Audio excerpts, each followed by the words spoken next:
বার্সার player Ansu Fati সে বর্তমানে মুনাকোর হয়ে খেলতেছে।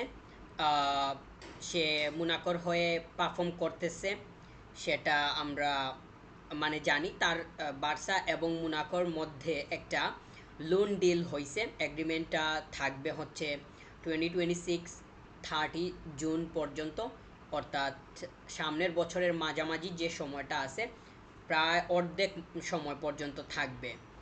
তো তার যে লোন ডিলটা আছে সেটা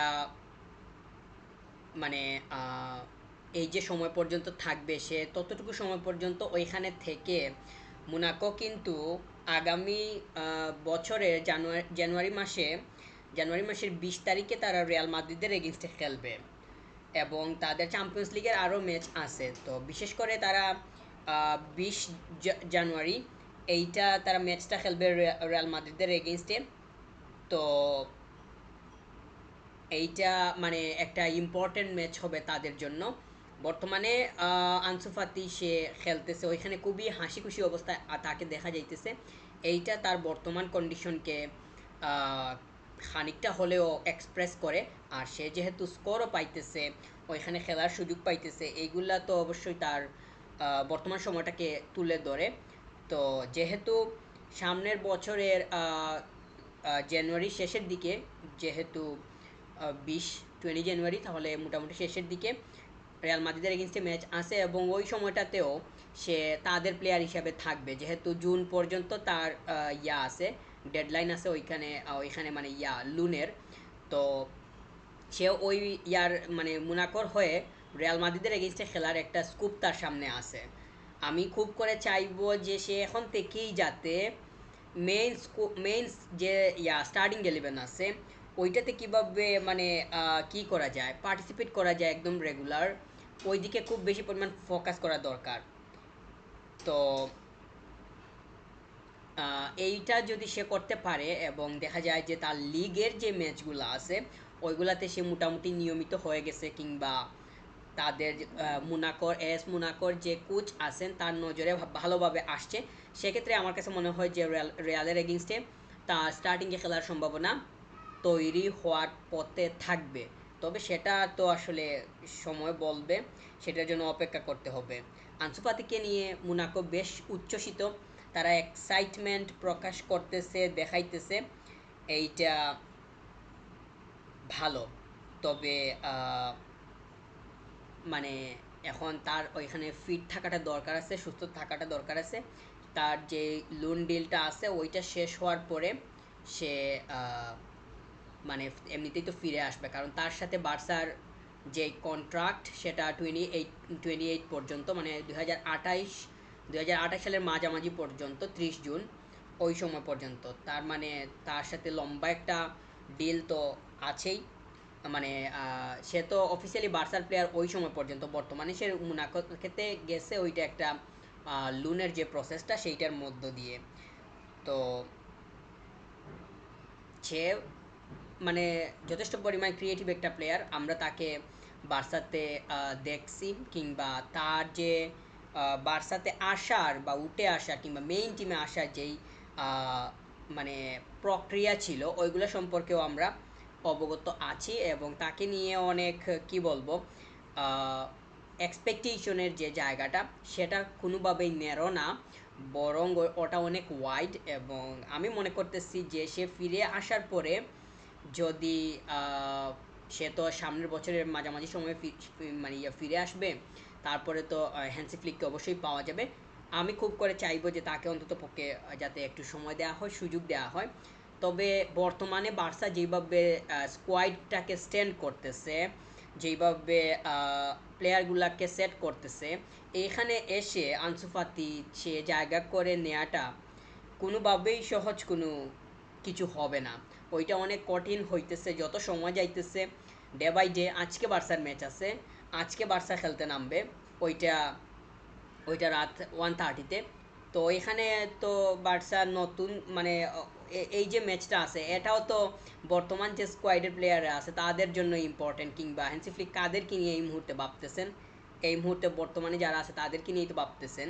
যেহেতু আনসু ফাতি সে লোনের কারণে বাইরে আছে, সেহেতু সে তো কোনোভাবেই ভাবনায় নাই।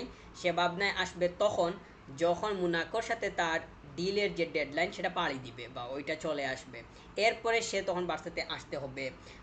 বার্সাতে এসে বার্সা তখন যে স্টাইলে খেলবে, যেই পরিকল্পনাগুলো নিয়ে নামবে, ওইগুলো তাকে আন্ডারস্ট্যান্ড করতে হবে। যদিও সে বার্সা ডিএনএ, বার্সার বার্সা বার্সার সব ধরনের কালচার কিংবা সাইকোলজি যদি বলি, ফিলসফি বলি, এগুলো সম্পর্কে তার মানে আইডিয়া আছে, কিংবা সে ওইখানে অ্যাডপ্ট করতে তার মানে কিছুই হবে না। বরং আমি বলতেছি যে রিসেন্ট যেই ইয়াটা থাকবে, প্ল্যানিংটা থাকবে, যেই রোড ম্যাপটা থাকবে, কোন স্টাইলে খেলবে না খেলবে এবং কোচ কি চাইতেছে না ওইগুলো আন্ডারস্ট্যান্ড করতে পারা তার জন্য কতটুকু পরিমাণ ইজি হয়। শুধু তো আন্ডারস্ট্যান্ড করলেই হবে না, ওইগুলা সে বুঝতেছে এবং সে অনুযায়ী মাঠের মধ্যে পারফর্ম করেই দেখাতে হবে। যখন সে ওইগুলা ঠিকঠাক মতো করতে পারবে কিংবা পারফর্মের দিক থেকে তার পারফেক্টিভিটিটা সে শো করতে পারবে, তারপরেই তো সে দলে ইনক্লুড হবে কি হবে না, কিংবা কতটুকু সময় পাবে কতটুকু সময় পাবে না, ওই ধরনের চিন্তাভাবনা আসবে। আমরা রাশফোর্ডকে দেখতেছি, এই প্লেয়ারটা আস্তে আস্তে করে এই দলের সাথে মানে কি হইতেছে, ফিট হইতেছে। আমরা চ্যাম্পিয়ন্স লিগে নিউক্যাসলের এগেইনস্টে এওয়ে ম্যাচে তার কাছ থেকে দুইটা গোল পাইছি। এইটা তো মানে সামান্য কোনো বিষয় না, বিগ ইম্প্যাক্ট ছিল। তো যখন দেখা যাবে রাশফোর্ডও আস্তে আস্তে, রাশফোর্ডও লুনের প্লেয়ার, তাকেও মানে লুন করে বার্সা পাইছে, কিন্তু প্লেয়ারটাকে তো মানে খুব সম্ভবত তার একটা ইয়া আছে, মানে অপশন হচ্ছে তাকে পার্মানেন্টলি সাইন করানোর। যদিও ওইটা সম্পর্কে আমি এই মুহূর্তে পরিষ্কার না, আমি সেটা দেখলে হয়তো বুঝতে পারবো। তবে আনসু ফাতি মানে আনসু ফাতি আসলেই যে সে তার পজিশনে কিংবা সে মানে লেফট উইংটাকে যদি একটু স্পেসিফিক্যালি বলি, ওইখানে যে সে সুযোগ পেয়ে যাবে, সেটাও তো ওই রকম নাও হইতে পারে। কারণ বর্তমানে যে প্লেয়ারগুলো ওই জায়গাতে সেট হইতেছে, আনসু ফাতি আসতে আসতে ওই জায়গাতে তো ওরা মানে অনেক বেশি পরিমাণ পারফেক্ট হয়ে যাবে। তো ওই জায়গাগুলোতে যে প্লেয়ারগুলো থাকবে তাদেরকে ওই জায়গা থেকে সরানো তার পক্ষে এত বেশি পরিমাণ সহজ হবে না। তবে তাকে মনোযোগ দিতে হবে সাবস্টিটিউট থেকে এসে পারফর্মের যে ইয়াটা ওইটার উপরে। তবে সেটা সময় বলবে, যেহেতু লম্বা সময়ের এখনও বাকি, এখনও অক্টোবর আসতে হবে, সেপ্টেম্বর যাচ্ছে, অক্টোবর, নভেম্বর, ডিসেম্বর, তো এখানে 3 মান্থস আছে। তারপরে তো আরও 6 মান্থস সেও এখানে কাটাবে মানে মোনাকোতে, টোটাল 9 মান্থস। বলা যায় যে অনেক লম্বা একটা সময় এখনও বাকি। তবে সে আসুক, সে আগে সুস্থ থাকুক, ধারাবাহিকভাবে এখানে খেলুক, এইটাই হইতেছে এখন চাওয়া। কারণ অনেক সময় দেখা যায় যে প্লেয়াররা লুনে পাঠানো হয়েছে, কিন্তু ইনজুরি এর কারণে সে ওই লুনের সময়টা ঠিকঠাক মতো মাঠের মধ্যে থাকতে পারতেছে না, এরকম ঘটে, এইটা মানে দেখা যায়। তো এইটা যাতে আনসু ফাতির ক্ষেত্রে না হয়, সেটাই হইতেছে চাওয়া।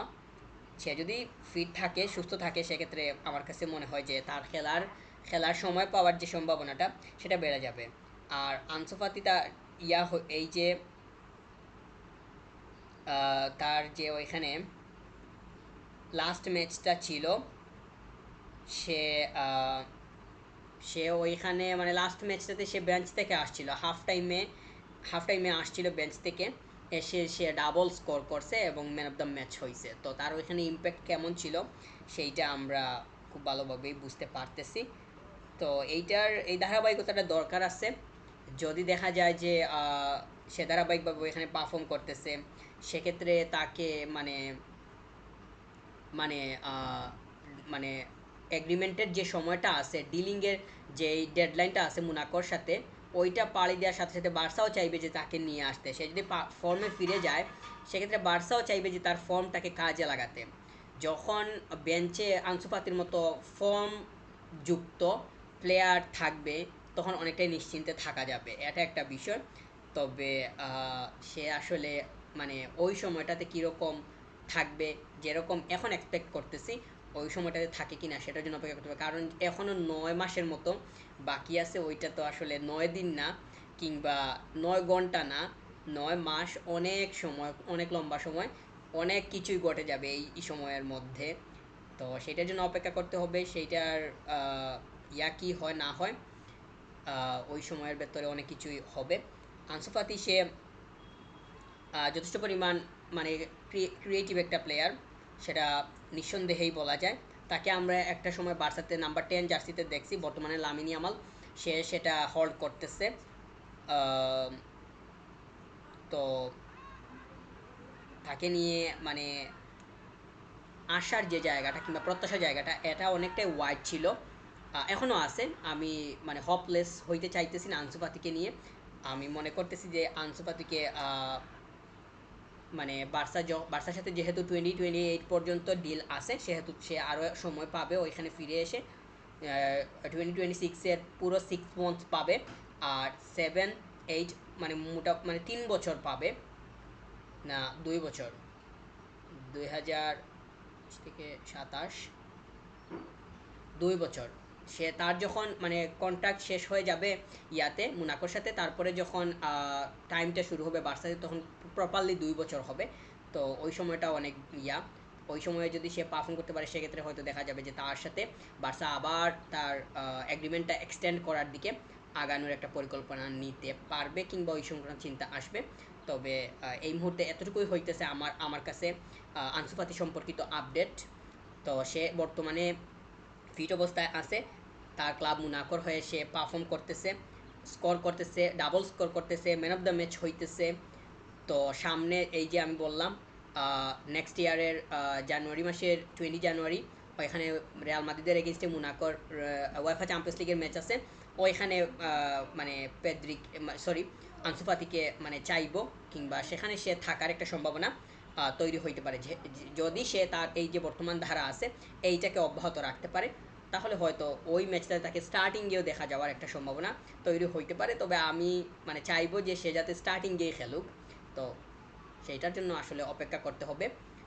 আর আনসু ফাতি মানে প্লেয়ারটা যেমন, ওইটার উপরে বেস করে ওভারঅল বলা যায় যে সে যদি তার মানসিকতা এবং তার ফিট থাকার জন্য যতটুকু সচেতন থাকা দরকার, ওই দিকে যদি যথেষ্ট পরিমাণ মনোযোগী হয়, তাহলে সে একটা ধারায় আসা সময়ের ব্যাপার মাত্র, সে ধারায় আসতে পারবে। ধারায় আসলে সে মুনাকোতে ওই যেই সময়টা আছে ওই সময়টাতে তার ইম্প্যাক্ট যথেষ্ট পরিমাণ রাখতে পারবে, এবং যথেষ্ট পরিমাণ মেমোরেবল একটা জার্নি হবে। মুনাকো তাকে যথেষ্ট পরিমাণ রেসপেক্ট করবে বলে আমি মনে করতেছি, আর ইতিমধ্যেই রেসপেক্ট করতেছে। আর সে বার্সার একটা প্লেয়ার, সেটা তো তারা খুব ভালোভাবেই জানে। এইটা নিয়ে মানে অহংকারের কিছু না, বা এটাকে অনেক বড় করার কিছু না, স্বাভাবিকভাবেই বলতেছি। সে যেখান থেকে গেছে তারা জানে যে তারা একটা ট্যালেন্ট পাইছে। তো এটাই, সে যতটুকু সময় ওইখানে আছে ততটুকু সময়কে সে যথাযথভাবে কাজে লাগাবে, এই প্রত্যাশাই আমার।